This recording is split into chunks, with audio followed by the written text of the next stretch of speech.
pouco sobre SAS. O que é SAS? O trabalho está sendo apresentado por Fabiano, Gabriel, Ítalo, Lucas, Rodrigo, Thales, Thiago. Módulo 3, documentos, o professor é Wesley, da Centro Universitário UNA, Educação para a Vida. SAS é uma linguagem de folhas de estilo concebidas inicialmente por Hampton Cattin e desenvolvida por Natalie Wentzlau. Depois de sua versão inicial, Wantz e Chris continuaram a estender SAS como SAS Script, uma simples linguagem de script usada em arquivos SAS. É uma linguagem de script que, interpretada ou compilada em Cascading Style Chats CSS, SAS Script é a linguagem em si. SAS consiste em duas sintaxes. A sintaxe original, chamada sintaxe indentada, usa uma sintaxe semelhante a HTML. Ela usa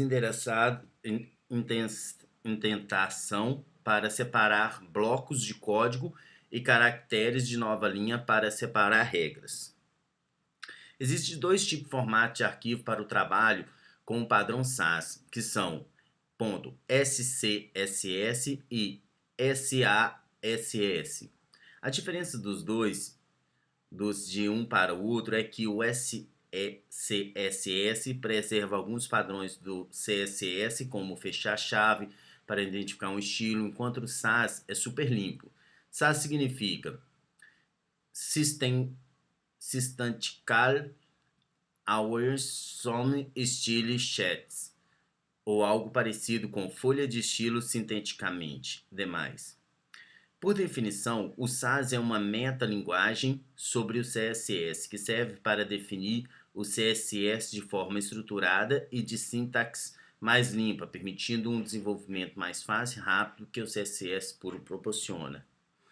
Formato do SAS: SASS, Render, Background, Color, black, ponto e vírgula.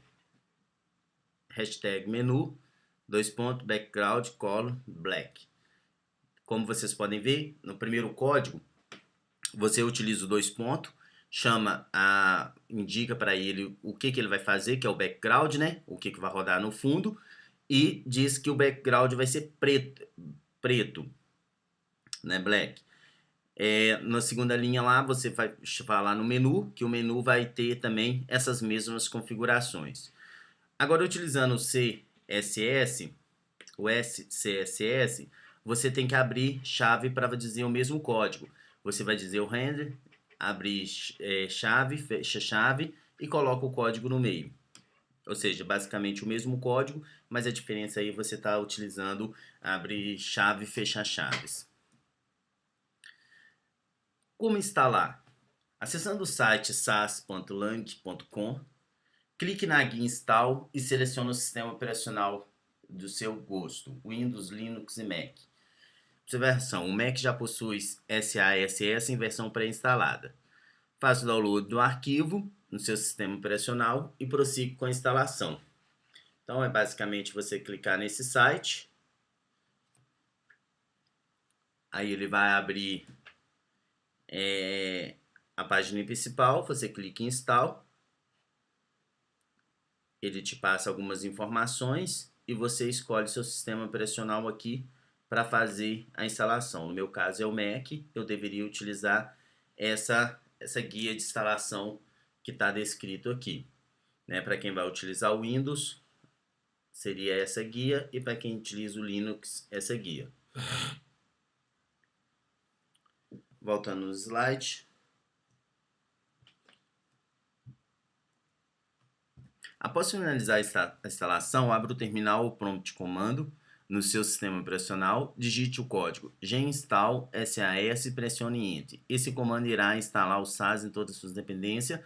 Se for informado algum erro, digite o comando sudo ginstall SAS. Após completar os passos de instalação, utilize o comando SAS-V para verificar a versão instalada do SAS. Aqui nós colocamos uma tela para mostrar para vocês, depois de fazer todo o processo de instalação. O SAS-V, ele mostra qual é a versão do SAS que está instalado na máquina. Nós vamos falar um pouco agora de variável. Um código em SCSS, você pode criar uma variável. Qual é a funcionalidade dessa variável? Quando você for chamar uma cor, você não seta a cor exatamente com os códigos da cor. Você chama a variável que refere à cor. Para isso, você precisa instanciar a variável da seguinte forma: cifrão, cor, padrão, ou seja, você pode colocar o nome que você quiser dessa variável e dizer para ela qual é o valor que essa variável vai ter. Quando você chamar essa variável, no segundo exemplo ali, a gente está chamando a variável no background. Você chama ela cifrão, cor padrão, ou seja, essa cor vai ser o mesmo valor de jogo da velha 069. Quando você utiliza o CSS, você não tem essa funcionalidade variável, então você vai fazer o mesmo código, mas aí sim você vai dizer o nome da cor em todos os lugares que você quiser instanciar essa cor, como no código está mostrando aqui, btm, principal, background, aí você chama o código da cor em vez da variável.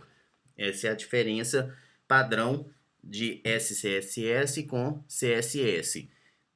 A vantagem, você sempre utilizando a variável, você pode chamar essa variável em qualquer momento, sem preocupar qual é o valor da cor que está na variável, que uma vez setada, ela vai prevalecer sempre esse valor, como default. Os mix. Os mix são basicamente funções para CSS. Eles possibilitam a reutilização de bloco de declaração passando algumas variáveis.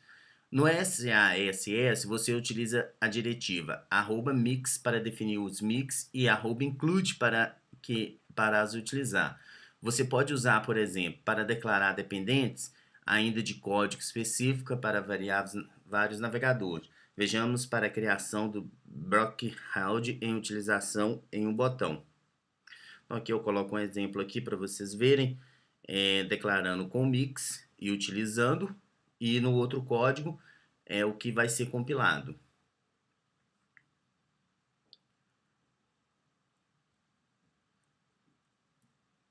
Extensão e herança. A herança inheritance é possivelmente uma das funcionalidades mais usadas nos SASS.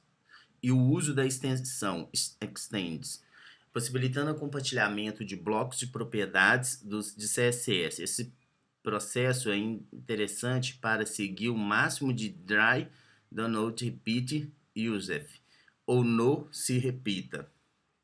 A exceção deve ser utilizada quando precisamos de estilos parecidos, mas que ainda pode ser diferenciados em alguns detalhes. Você usa diretivas @extend para puxar a definição de outra declaração. Por exemplo, temos dois botões, um primeiro e o outro secundário. Então aqui o exemplo das extensões. De um lado o código criando e utilizando o extends, e do outro lado o que será compilado.